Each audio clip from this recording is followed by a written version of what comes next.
So e-car guys, hindi na kailangan ng lisensya. Ayan. Ganda rin.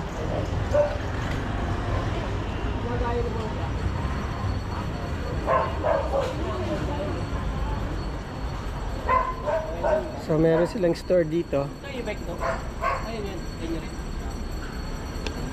Yun, recto. Tapos, boss, anong street to? Nara Street. So, Nara Street. So, dito yung mga tindahan ng mga electric bike, electric cars.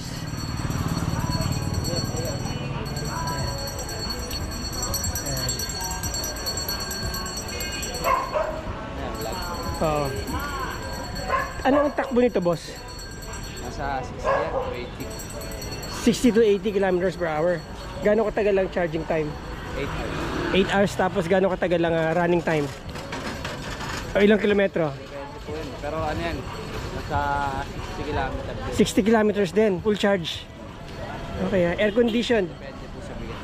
Hindi siya aircon. Pero pwede palagyan. Pwede, papasadya po.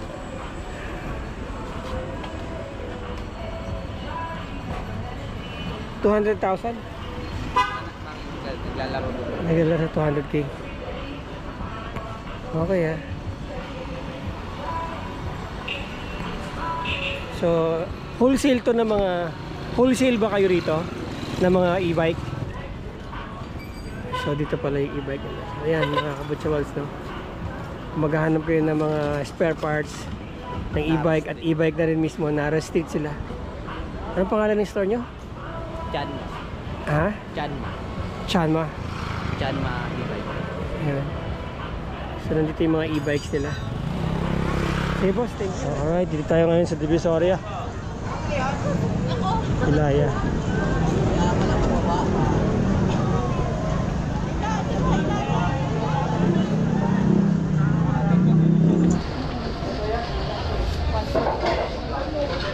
Boss, magkano? 50? 51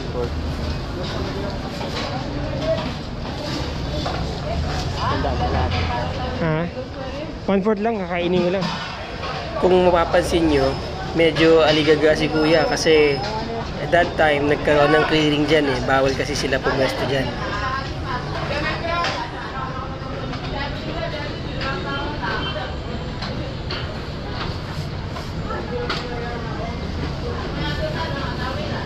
Thank you.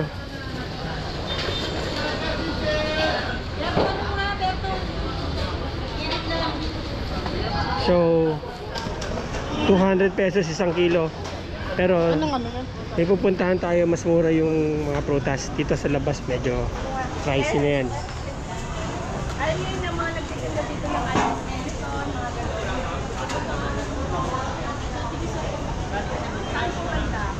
So, yung price na yun na nakalagay sa mga ano nila, that is 1/4 lang yun, 250 grams.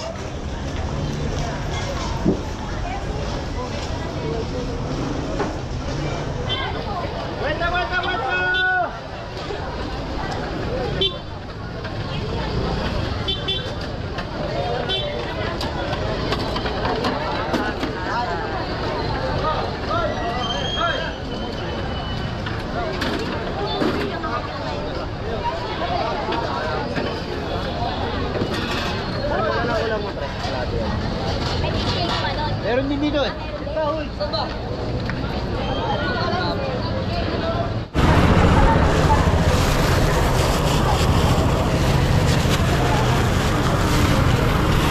So ito yung nabili ko na doon sa may cart kanina. Kung mapapansin nyo, parang ang ganda tignan, pero actually bulok na siya. Kaya wag po kayong bibili dyan sa labas. Yung mga nasa cart, ingat kayo sa pagbibili sa kanila kasi karamihan dyan pasira na, ayan, bulok na, hindi na siya maganda. Ayan. So hindi naman sa natin sa sinisiraan sila, no, pero ganyan talaga ang kalakalan dito. Kaya ngayon, sa mga ibang nabili ko, yan, ay pamimigay ko na lang. May humihingi kanina eh. Hanapin natin si ate.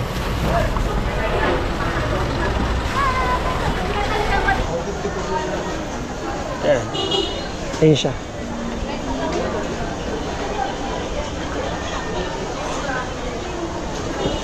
Ano tayo ng butika? Bibili ako ng linwa. Wala dyan yun, nasa bahay mo.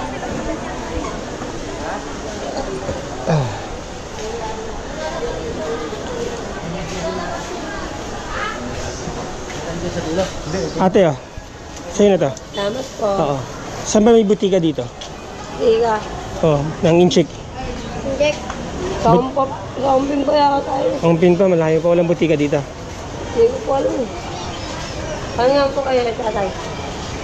Hindi bali na. Salamat. Kuya, anong kalye po ito? Ha? Eh, anong kalyo ito tayo? Planas?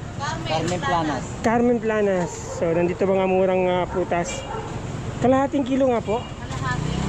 Pwede na bang kainin yan kaagad? Hindi ko nahugasan. Ako, punas-punas na. Punas-punas ko na lang dito, ano? So, dun sa mga nakakart kanina, ang presyo niyan dun sa labas ay 600 per kilo. 200 ng 1/4. Yan po ay ang muscat o yung sinasabi nilang black grapes. Malaki na ba? Ay, suke. Ang ganda ng... Magkano po yung kalahati? Magkano po yan? Anim na guhit ma. Ha? Anim na guhit. Anim na guhit. 125 at saka 25. 150 na sa ano ka na. Ay, mali. 150 na.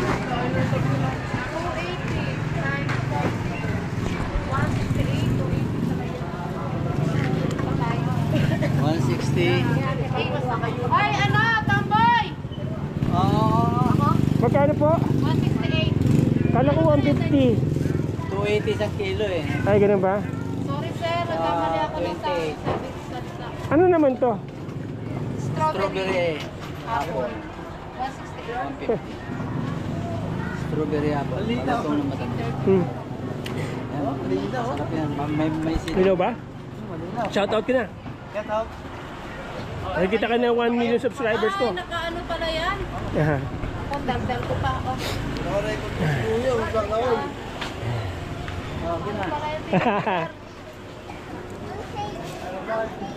Alright. Hanep sa alahas si Kuya. Alright. Thank you. So nandito ang murang tindahan ng mga prutas. Kesa compared kapag bumili kayo sa labas. Eh. 20 ka ba dyan? Kulang pa sa 150 lang. Bigyan mo muna 20. Ilang dito? Anong tawag po dito? Black Muscat?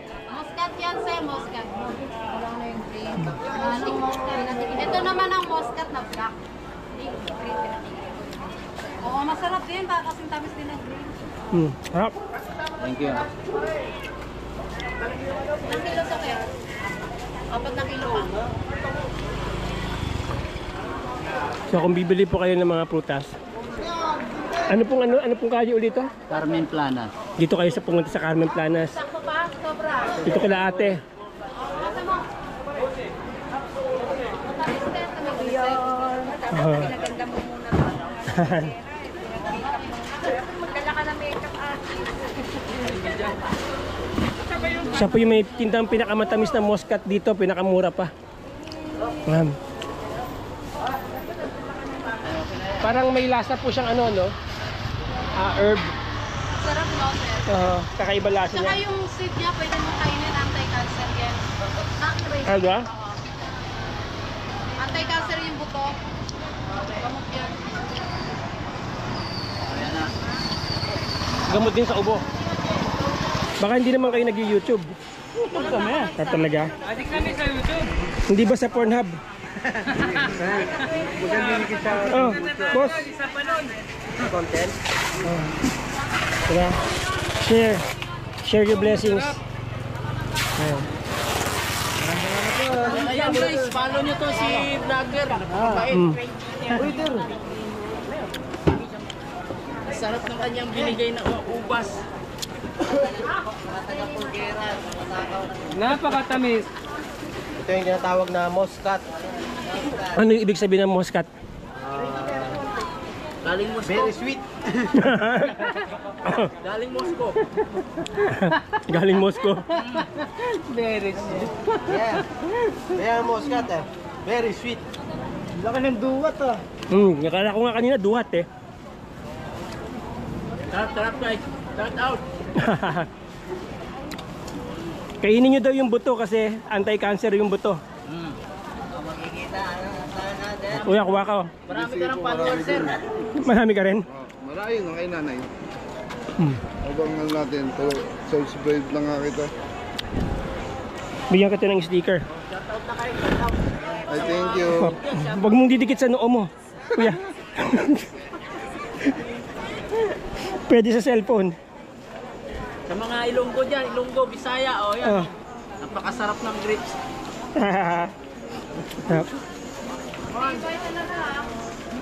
Ito ba yung nakakalasing? Oo. Diba? Pero nakakapagpalakas ng loob yan. So kung gusto nyo bumili ng mga plastics, nandito lang oh. Ito pala yun oh. Tindahan ng mga pet bottles. Dito, pinakamura. Ah talaga? Oo nga, ayan oh.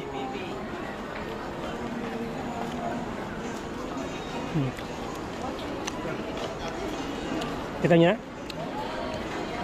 Yan. Lalabas na agad yan. Di ba pareho kami sombrero? Nagkaiba na kami sa dami, di ba? Sir. Boss, salamat sa inyo. Salamat boss. Ingat. Okay, ingat din kayo ha. Wala nang iba. Ate, thank you. Thank you, sir. Thank you. Alright. Magkano yung pinaka-konti lang? Titignan ko lang. 1,475. 1,475. Ma, 1/4 daw.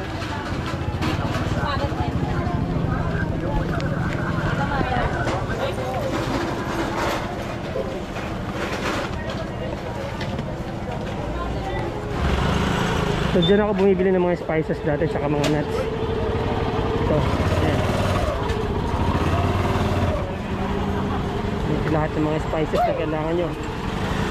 Although hindi lahat ano, pero yung the most basics ay nandito po.